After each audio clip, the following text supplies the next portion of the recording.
Sir, அம் combination class படிக்காத மன்னன் sir.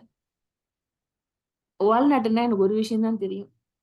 இப்ப ஒரு ஒரு மலர் மருந்து நீங்க சொல்லும்போது தான் சார் அதோட வித்தியாசமான அ குணங்களும், வித்தியாசமான எல்லா பிரச்சனைக்கும் அத பயன்படுத்திக்கலான்ற யோசனையே எனக்கு வருது.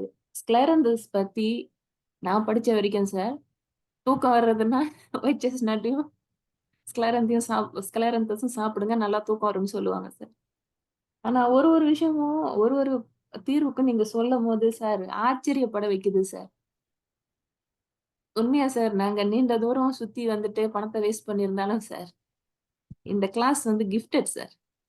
வாழ்க்கைய 2 பகுதியா பிரிக்கணும்னு சொன்னா, மலர் மருத்துவம் என் வாழ்க்கையில வந்த பிறகு, முதல் பாதி ஆரம்பிச்சுச்சுன்னு 2வது பாதி ஆரம்பிச்சுச்சுன்னு சொல்லலாம். உங்க கிளாஸ்க்கு வந்தப்ப சார், வாழ்க்கையோட 3வது பகுதின்னு சொல்லலாம் சார். 3 பிரிவா பிரிச்சா அப்படிதான் சொல்ல முடியும். மலர் மருத்துவம் வந்த பிறகு, உங்க கிளாஸ்க்கு வந்த பிறகு, அப்படின்னு சொல்லிக்கிட்டே போலாம் சார். இந்த அளவுக்கு உங்கள மாரி நுண்ணறிவோட ஒரு ஒரு மலர் தீர்வையும் பிரிச்சு மேய்ஞ்சவங்க யாரும் இல்ல சார். இதுவரைக்கும் நான் பார்க்கல சார். நீண்ட கால காத்திருப்புக்கு தக்க சன்மானம் சொல்லுவாங்கல்ல சார். அதுதான் சார். ஏற்கனவே உங்கள சொல்லிட்டாங்க ஞான குழந்தைன்னு. எனக்கு சொல்றதுக்கு வார்த்தை இல்ல சார். நன்றி சார். நன்றி மேம். மிக்க நன்றிகள்.